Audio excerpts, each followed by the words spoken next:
Twari tugiye ku byo kurya by'amoko 10 by'ubwonko. Ibyo kurya by'amoko 10, icya mbere ni inzuzi z'ibihaza. Ubundi bwoko bwa kabiri ni sezame. Ubwoko bwa gatatu ni imbuto zirimo amoko menshi. Icya kane ni uburo. Icya gatanu ni amasaka. Icya gatandatu ni ubunyobwa. Icya karindwi ni noix de cajou.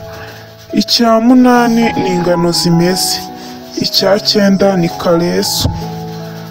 Kereso ntabwo zikunze kuboneka hano muri Afurika. Icya 10 ni reti. Ibyo ni ibyo kurya by'ubwonko.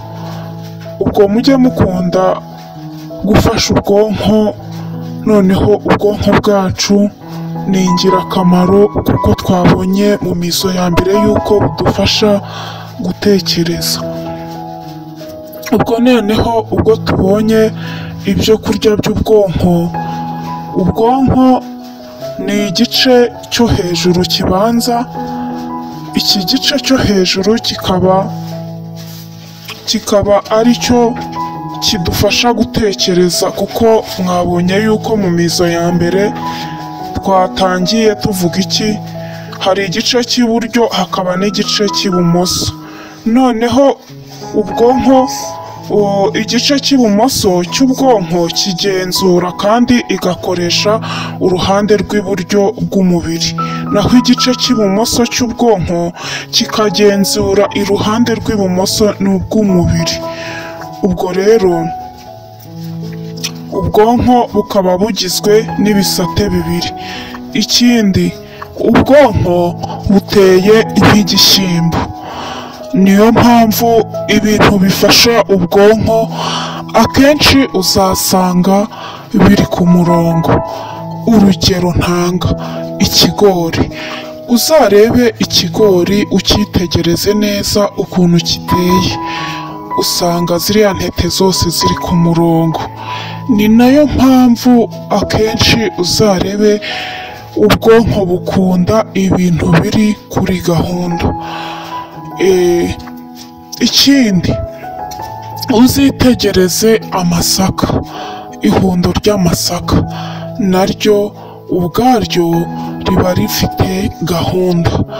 Uzitegereze sezame, na sezame uko zizaba zimeze ziba zimeze nk'ubwonko. Ubwo rero niyo mpamvu ubwonko bukunda biriya binyampeke.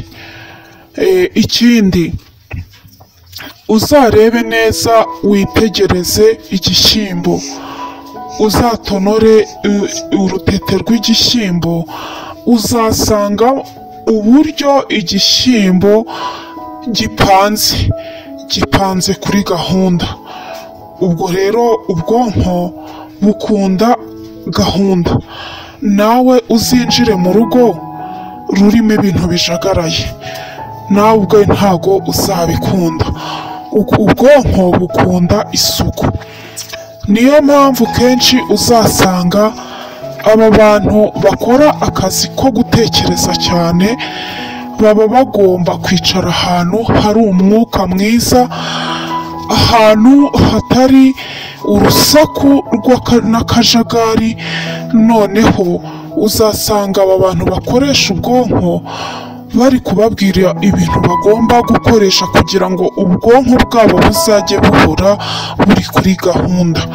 Niyo mpamvu uyu munsi twabateguriye icyegeranyo cy'ibyo kurya by'ubwonko, amoko 10 y'ubwonko. Ni nayo mpamvu rero twayababwiye.